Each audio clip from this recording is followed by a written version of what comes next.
तर बंदुखरातला 8 एप्रिल पर्यंत पोलीस कोठडी सुनावण्यात आलेली आहे। महिलेवर अत्याचार करून गर्भपात घडवल्याचा खरातवर गुन्हा दाखल झालाय। या संदर्भामध्ये आज नाशिक कोर्टामध्ये सुनावणी झाली। अत्याचारी खरातला 8 एप्रिल पर्यंत पोलीस कोठडी मिळाली आहे। अशोक खरातला आज एसआयटी कडनं नाशिक न्यायालयात व्हिडिओ कॉन्फरन्सिंगद्वारे हजर करण्यात आलं होतं।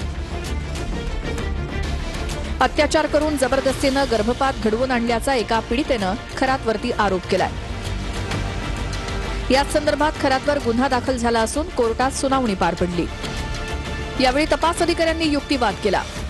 पीडितेवर लग्नाचा आमिष दाखवून मुलांच्या मरणाची भीती घालून लैंगिक अत्याचार करण्यात आले। पीडिता गर्भवती राहिल्यानंतर काही औषध देऊन गर्भपात घडवून आणला। आरोपीनं हे औषध 12,000 कुठून खरेदी केलं याचा तपास करायचा आहे। पीडितेकडून आधार कार्ड, पॅन कार्डही घेतलं। त्याद्वारे काही मालमत्ता खरेदी केली आहे का हे तपासायचे।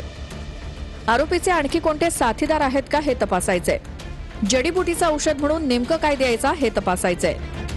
मंतरलेल्या पाण्यात काय मिसळून ठेवायचा याचा तपास करायचा आहे। आरोपीच्या वकिलांनी काय युक्तिवाद केला तेही बघूयात। फेब्रुवारी 2020 ते मार्च 2026 असा आरोपीनं गुन्हा केलेला कालावधी आहे। ठराविकपणे लैंगिक अत्याचाराचे काही व्हिडिओ सोशल मीडियावरती व्हायरल करण्यात आले। आरोपीवर जादूटोणा आणि नरबळी प्रतिबंधक कलम लावण्यात आली। मात्र पीडितेला काय खायला दिलं हे तपास अधिकाऱ्यांना अद्याप माहिती नाही।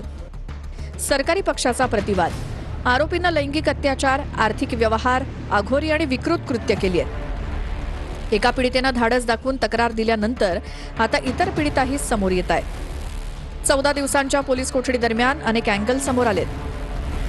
सर्व युक्तिवाद पाहता खरातला 8 एप्रिल पर्यंत पोलीस कोठडी सुनावण्यात आली आहे। न्यायाधीशांनी आरोपी अशोक खरातला तुम्हाला काही सांगायचंय का असं विचारलं।